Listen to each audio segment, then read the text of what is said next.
वंदे मातरम दोस्तों स्वागत है आपका अपने YouTube चैनल वाई के स्टडी सेंटर 2.0 में। आज हम अगला कोशिकांग एंडोप्लाज्मिक रेटिकुलम यानी अंतःप्रद्रवी जालिका पढ़ेंगे। तो आइए शुरू करते हैं आज की अपनी यह क्लास। आज अपना टॉपिक है ER। ER को दोस्तों एंडोप्लाज्मिक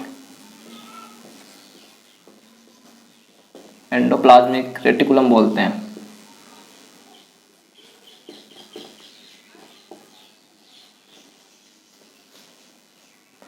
और इसे हिंदी में दोस्तों अंतःप्रद्रवी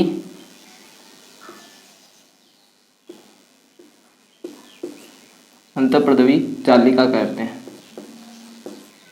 अंतःप्रद्रवी जालिका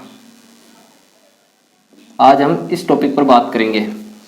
सर्वप्रथम हम बात करते हैं दोस्तों अंतःप्रद्रवी जालिका की खोज की, यानी खोज किसने की थी। खोज एक वैज्ञानिक थे दोस्तों जिनका नाम है कीथ पोर्टर, जिन्होंने क्या किया था, एंडोप्लाज्मिक रेटिकुलम की खोज की थी। और कीथ पोर्टर को ही दोस्तों नाम का श्रेय भी जाता है, यानी नामकरण भी कीथ पोर्टर ने किया था। एंडोप्लाज्मिक रेटिकुलम को एंडोप्लाज्मिक रेटिकुलम नाम कीथ पोर्टर ने ही दिया था।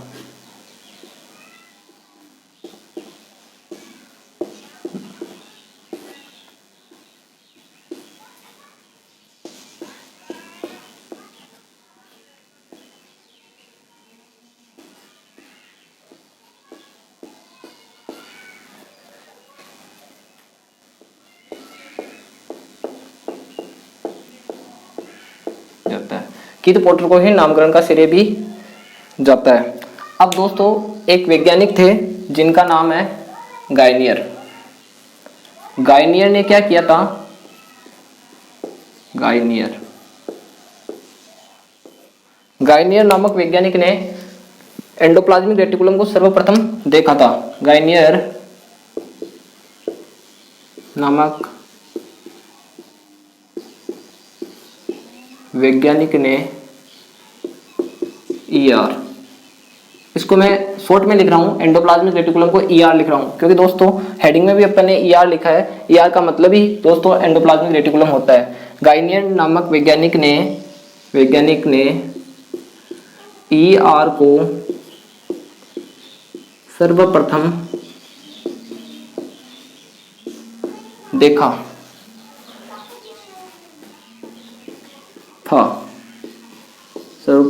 देखा था। अब नोट लिखिए दोस्तों, नोट। गाइनियर ने सर्वप्रथम जो एंडोप्लाज्मिक रेटिकुलम देखी उसको उन्होंने अग्रेस्टोप्लाज्म नाम दिया। गाइनियर ने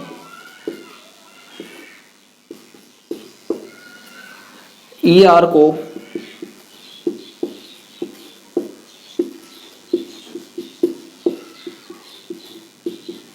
अग्रेस्टोप्लाज्म नाम दिया था।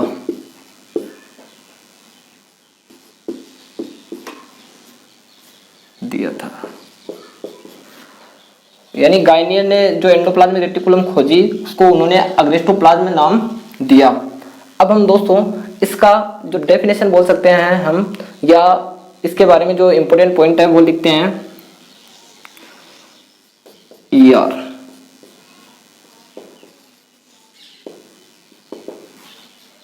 यह केंद्रक झिल्ली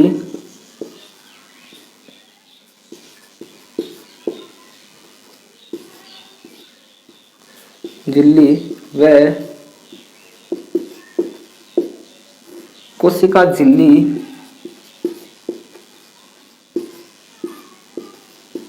के मध्य फैली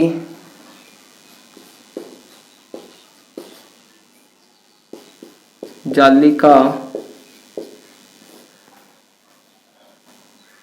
अनियमित कलायुक्त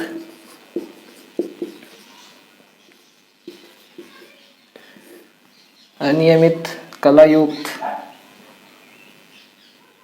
आकार की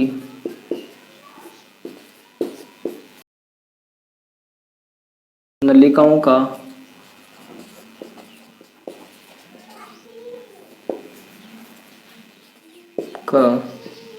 जाल होती है। यानी एंडोप्लाज्मिक रेटिकुलम क्या होती है दोस्तों? केंद्र झिल्ली व कोशिका झिल्ली के मध्य फैली जालिका जो क्या होती है? अनियमित कलायुक्त आकार की नलिकाओं का जाल होती है। यानी यह क्या बनाती है? एक जाल बनाती है जो केंद्र झिल्ली और कोशिका झिल्ली के मध्य स्थित होता है। इसीलिए इसे दोस्तों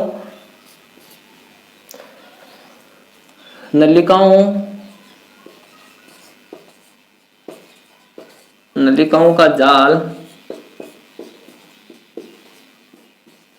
या झिल्लियों का तंत्र बोला जाता है।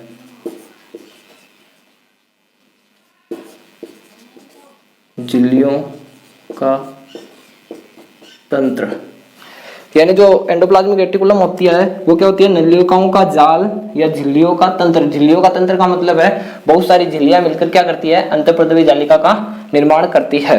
अब हम बात करते हैं इसके प्रकार की। प्रकार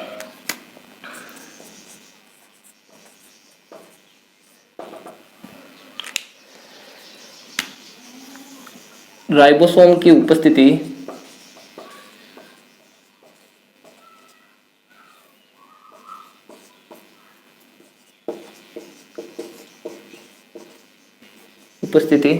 व अनुपस्थिति के आधार पर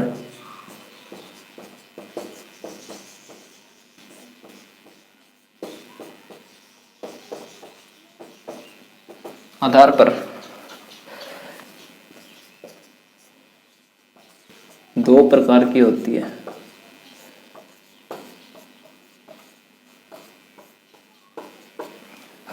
यानी राइबोसोम की उपस्थिति व अनुपस्थिति के आधार पर दो प्रकार की होती है। अब हम आगे इसके प्रकार के बारे में बात करते हैं। आप इसका स्क्रीनशॉट लेकर अच्छे से नोट्स बना सकते हैं। आगे हम ईआर के प्रकार देखते हैं। हमने दो प्रकार पढ़े थे। दो कौन कौन से होते हैं दोस्तों? पहला तो होता है SER, इसका पूरा नाम स्मूथ एंडोप्लाज्मिक रेटिकुलम।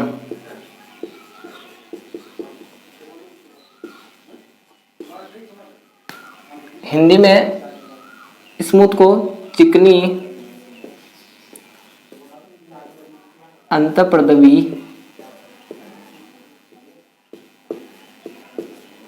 जालिका।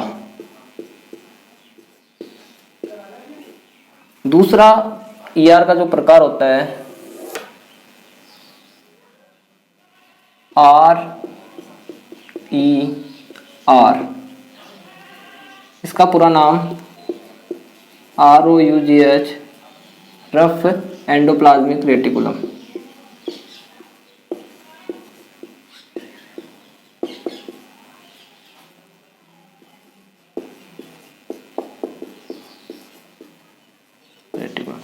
हिंदी में रफ को खुरदरी अंतःप्रद्रवी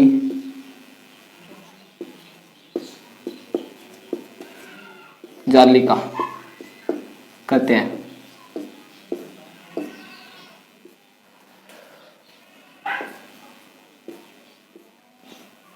यह है दो प्रकार किसके? ईआर के।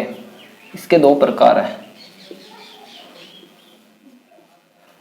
अब हम इन दोनों प्रकारों के बारे में अलग अलग पढ़ेंगे, यानी इनके मध्य अंतर के बारे में।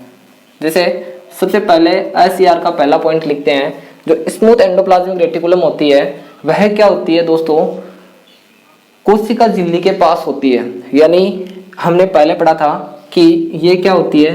जैसे कोई केंद्रक है, ये केंद्रक है, केंद्रक में क्या होता है? ये ऐसे फैली होती है,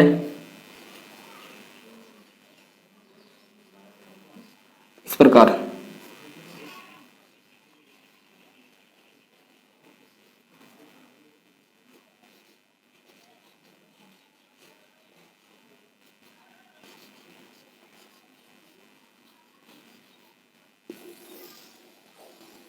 यानी यह क्या होती है, जो SER होती है वह तो कोशिका झिल्ली के पास होती है। यह जो झिल्ली है वो होती है सेल मेम्ब्रेन, कोशिका झिल्ली।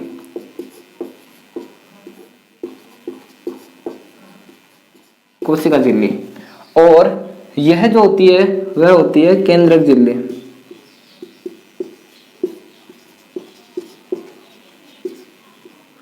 अब जो केंद्रक झिल्ली के पास जो ER पाई जाती है उसके ऊपर क्या होता है, राइबोसोम प्रेजेंट होते हैं। और राइबोसोम प्रेजेंट होंगे तो यह कौन सी होगी, खुरदरी अंतःप्रद्रवी जालिका। और जो कोशिका झिल्ली के पास स्थित होती है वह क्या होती है, चिकनी अंतःप्रद्रवी जालिका। और अपन ने शुरू में जो डेफिनेशन पढ़ी थी ER की, यानी कोशिका झिल्ली से लेकर केंद्रक झिल्ली तक जो नलिकाओं का जाल, अनियमित कलायुक्त नलिकाओं का जाल जो फैला होता है उसे हम क्या कहेंगे, ER। तो दोस्तों आप इसमें आराम से देख सकते हैं, यह कोशिका झिल्ली है, कोशिका झिल्ली से लेकर केंद्रक झिल्ली तक ये जो जाल फैला हुआ है इसको हम ER कर रहे हैं। यह मैंने आपको समझाने के लिए डायग्राम बनाया है, मैं इसको वापस हटा देता हूं।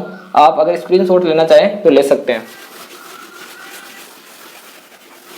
हाँ, तो हम पहला पॉइंट लिखते हैं, जो SER होती है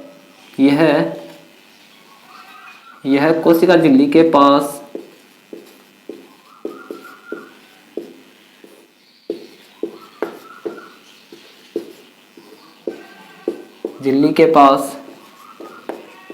स्थित होती है।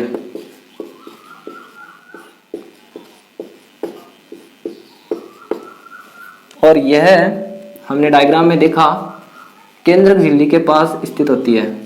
यह केंद्रक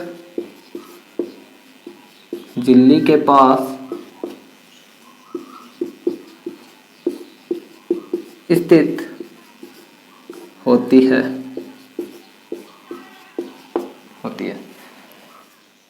दूसरा, ये तो पहला अंतर हुआ कि जो SER होती है वो कोशिका झिल्ली के पास स्थित होती है और जो RER होती है वो केंद्रक झिल्ली के पास स्थित होती है। अब यह स्मूथ एंडोप्लाज्मिक रेटिकुलम है, यानी चिकनी है, तो यह चिकनी होने के कारण क्या होती है, कम स्थायी होती है। यह कम स्थायी रचना होती है। और यह स्थायी रचना होती है। अगला बात करते हैं, अगला अंतर जो तीसरा है अपना, राइबोसोम उपस्थित होते हैं। जो रफ एंडोप्लाज्मिक रेटिकुलम होती है उसकी सतह पर क्या होते हैं दोस्तों, राइबोसोम पाए जाते हैं, जिसके के कारण इसकी सतह खुरदरी होती है। राइबोसोम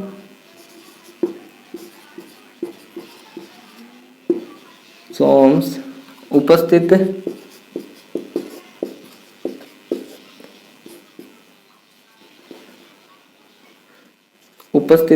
होते हैं। सतह नहीं लिखा, राइबोसोम्स क्या होते हैं ना, रफ एंडोप्लाज्मिक रेटिकुलम की सतह पर उपस्थित होते हैं, जिसके कारण ही इसकी सतह क्या होती है, खुरदरी होती है। और इस पे क्या होते हैं, एब्सेंट।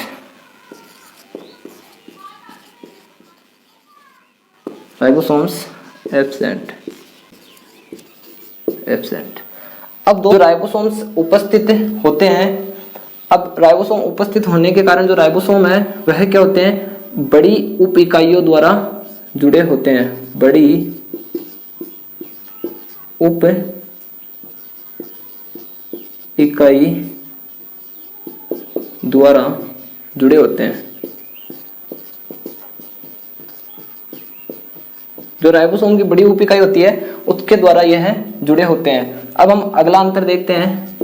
जो राइबोसोम्स होते हैं, राइबोसोम्स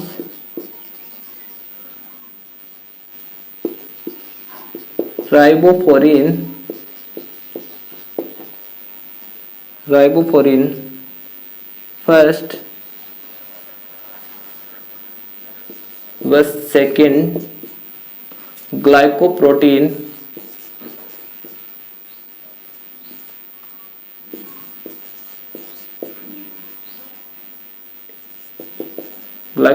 द्वारा जुड़े होते हैं।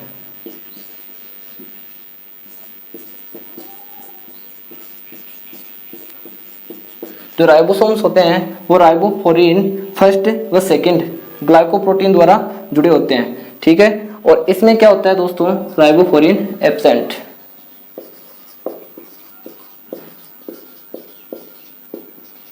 Fluorine absent. अब हम अगले अंतर की बात करते हैं। अगला अंतर, इसमें राइबोसोम्स एब्सेंट होता है, इसलिए इसका जो है ना माध्यम होता है वह अम्लीय होता है। इसका माध्यम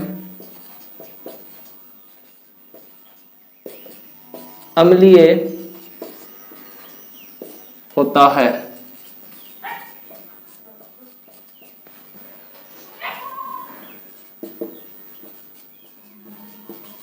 इसका माध्यम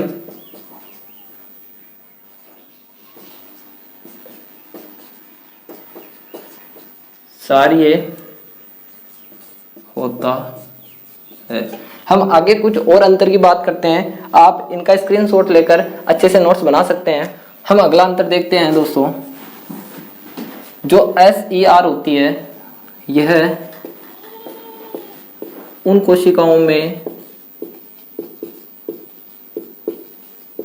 कोशिकाओं में पाई जाती है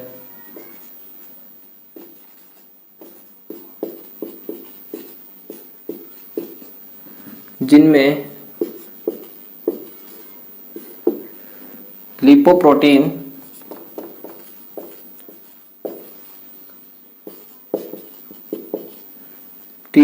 व ग्लाइकोजन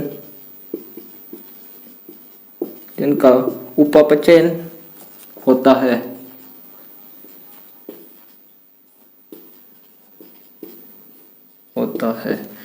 यानी यह उन कोशिकाओं में पाई जाती है जिनमें लिपोप्रोटीन व ग्लाइकोजन का क्या होता है, उपापचय होता है, यानी सरल अणुओं में इसको तोड़ा जाता है। साथ ही यह उन कोशिकाओं में भी स्थित होती है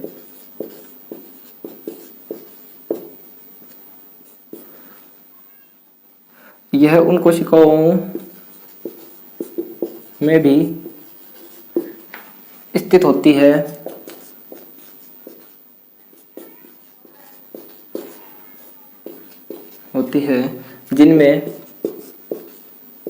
स्टेरॉइड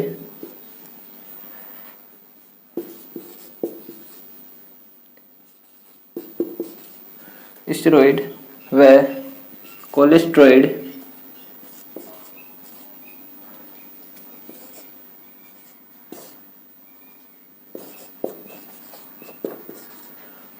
का संश्लेषण होता है।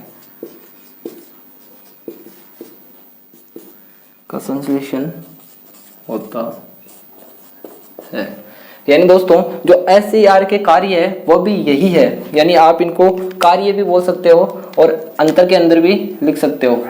जो कार्य है वह भी SER के यही है, यानी इनका कार्य क्या होता है, जो कोशिकाएं होती है उनमें लिपोप्रोटीन और ग्लाइकोजन का उपापचयन करना होता है, और जो स्टेरॉइड होते हैं और कोलेस्टेरॉइड होते हैं उनका संश्लेषण करने का होता है, और यह वसा का निर्माण भी करती है।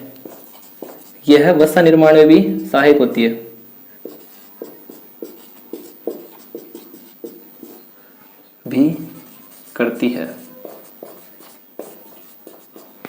अब हम दोस्तों RER की बात करें, यह उन कोशिकाओं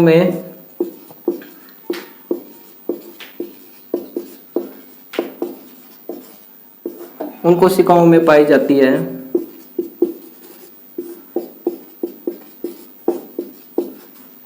जिनमें प्रोटीन संश्लेषण का कार्य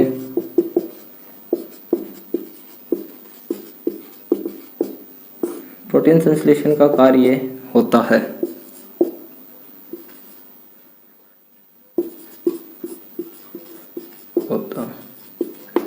यह इसका कार्य है। इसका कार्य क्या है दोस्तों, प्रोटीन संश्लेषण का।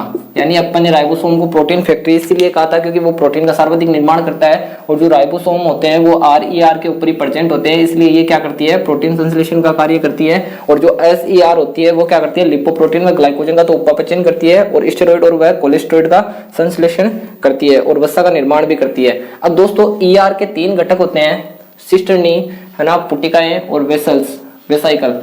तो इनमें तो क्या होता है, जो SER होती है उनमें केवल नलिकाएं पाई जाती है, नलिकाएं। और जो SER होती है उनमें सिस्टर्नी व पुटिकाएं, सिस्टर्नी व पुटिकाएं पाई जाती है।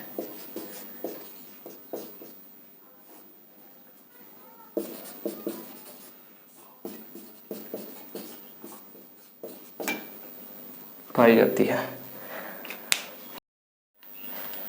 SER और RER के मध्य जो अंतर था वो दोस्तों यही समाप्त होता है। आप स्क्रीनशॉट लेकर अच्छे से नोट्स बना सकते हैं, और आप जिस भी कंपटीशन की तैयारी कर रहे हैं, नीट की या अन्य कोई कंपटीशन एग्जाम की, तो आप आराम से नोट्स बनाकर आप अपनी सफलता को हासिल कर सकते हैं। दोस्तों जिंदगी में आप एक बात हमेशा याद रखना, तूफान में ताश का घर नहीं बनता, रोने से बिगड़ा मुकद्दर नहीं संवरता।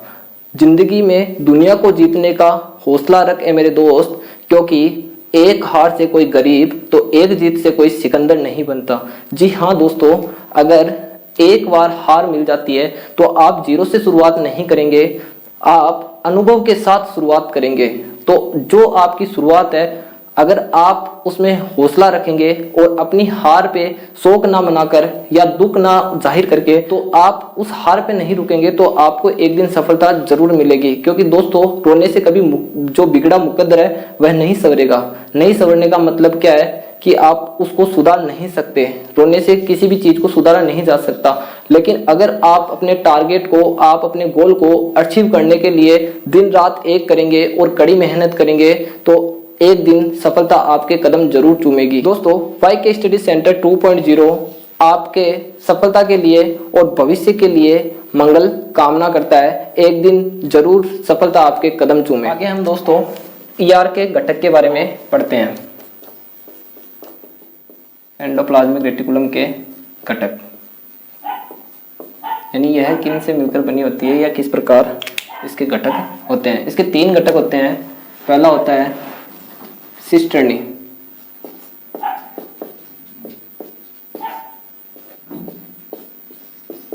Cisternae, cisternae. दोस्तों सिस्टर्नी जो होती है वो इस प्रकार की संरचना होती है। यहाँ पे इनकी सतह पे राइबोसोम उपस्थित होते हैं। तो इसके बारे में अपन 1-2 पॉइंट लिखते हैं। पहला पॉइंट, यह असाकित होती है। असाकित का मतलब है दोस्तों, ये जो होती है इनके आगे मतलब कोई भी भाग नहीं निकलता, कोई भी पार्ट नहीं निकलता, केवल और केवल समांतर होती है। यह असाकित होती है। और दूसरा, यह समांतर, यह एक दूसरे के समांतर होती है। यह एक दूसरे के समांतर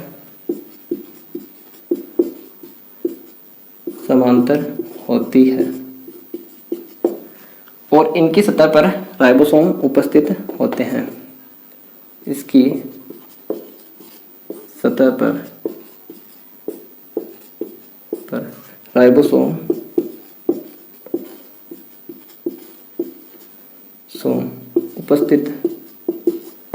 उपस्थित होते हैं। और इनकी जो संरचना होती है वो नलिकाकार होती है। आपको दिख ही रही है, लंबी नलिकाकार।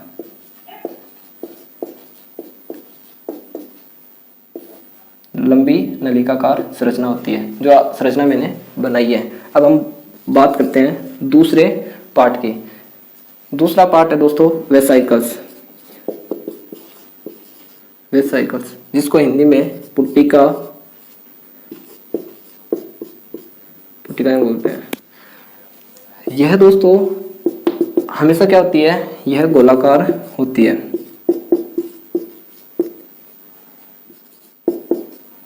गोलाकार होती है, यानी इनकी जो संरचना है वो किस प्रकार की होगी, गोलाकार, इस प्रकार ये ट्यूब्यूल्स होते हैं। अगला पॉइंट लिखते हैं, यह हमेशा समूह में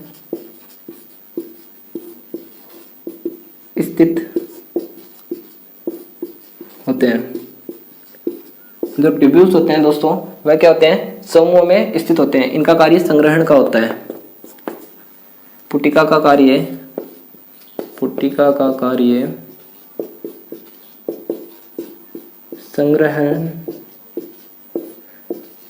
संग्रह का होता है, यानी ये किसी भी चीज का क्या करती है, संचय करती है या संग्रहण करती है, यानी उसको एक तरह करती है। अगला जो तीसरा घटक है, ईआर का तीसरा घटक, वह है ट्यूब्यूल्स।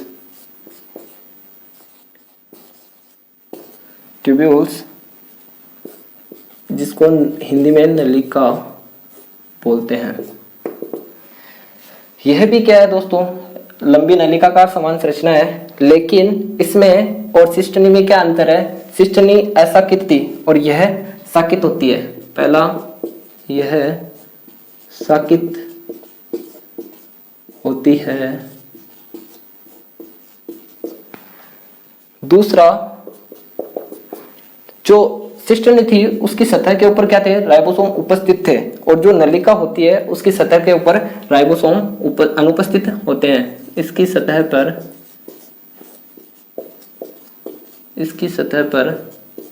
राइबोसोम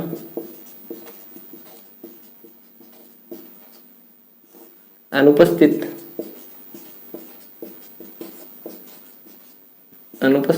होते हैं। इसकी सतह पर राइबोसोम अनुपस्थित होते हैं। अब किस प्रकार की संरचना होगी दोस्तों, जैसे अपन ने सिस्टनी को इस प्रकार बनाया तो ये जो होगी उसमें इस प्रकार साकें निकल दी होती है, यानी इस प्रकार की संरचना होती है। जैसे ये इस प्रकार की संरचना होती है, वह क्या होती है, ट्यूब्यूल्स की होती है या नलिकाओं की होती है। दोस्तों आगे हम ईआर के संपूर्ण कार्य के बारे में बात करते हैं, यानी एसईआर और आरईआर को मिलाकर जो ईआर के कार्य होते हैं उनके बारे में बात करते हैं। आप इसका स्क्रीनशॉट लेकर अच्छे से नोट्स बना सकते हैं। अब हम बात करते हैं ईआर के कार्य की।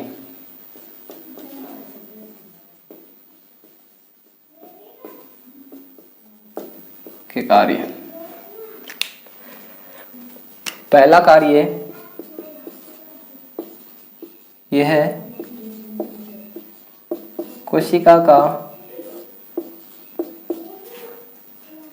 कंकाल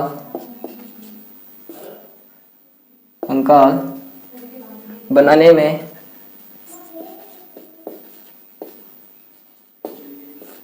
सहायक होती है।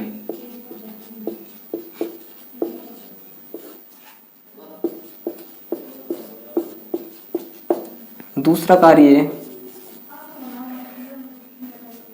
यह कोशिका भित्ति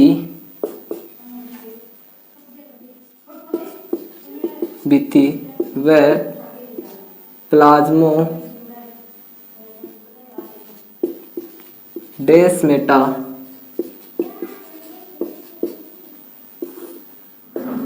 के निर्माण में सहायक होती है।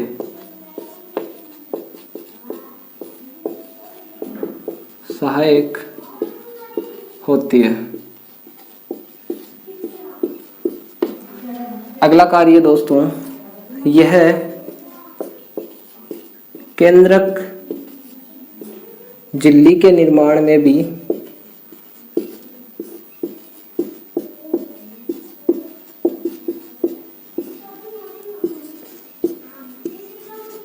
सहायक होती है।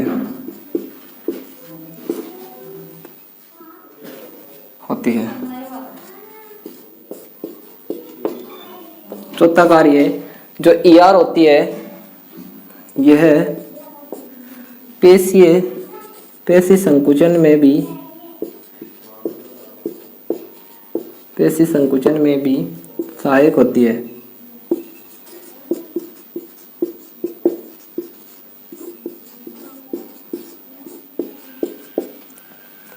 अगला कार्य दोस्तों,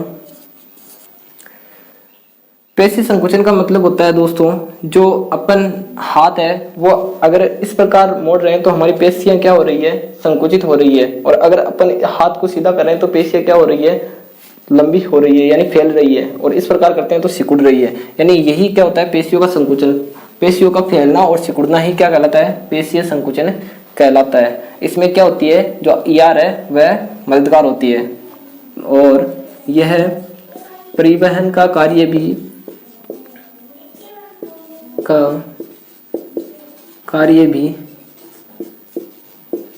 करती है। जो एंडोप्लाज्मिक रेटिकुलम होती है परिवहन का कार्य भी करती है। अगला कार्य दोस्तों, जो स्मूथ एंडोप्लाज्मिक रेटिकुलम है वह क्या करती है, लिपोप्रोटीन व ग्लाइकोप्रोटीन का संश्लेषण करती है। तो इसमें हम यह भी लिख सकते हैं, यह लिपोप्रोटीन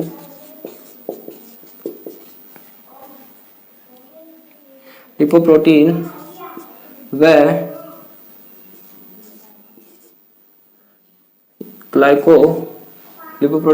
ग्लाइकोप्रोटीन व स्टेरॉइड के, यह लिपोप्रोटीन व ग्लाइकोप्रोटीन व स्टेरॉइड के संश्लेषण में सहायक होती है। अगला कार्य दोस्तों, जो रफ एंडोप्लाज्मिक रेटिकुलम होती है उसकी सतह के ऊपर राइबोसोम पाए जाते हैं। तो यह प्रोटीन निर्माण में भी सहायक होती है। यह प्रोटीन संश्लेषण में भी सहायक होती है। दोस्तों आप इसका स्क्रीनशॉट लेकर अच्छे से नोट्स बना सकते हैं। ईआर के जो कार्य हैं दोस्तों वो यही समाप्त होते हैं। इसी के साथ अपनी ये जो क्लास है एंडोप्लाज्मिक रेटिकुलम वो भी यही समाप्त होती है।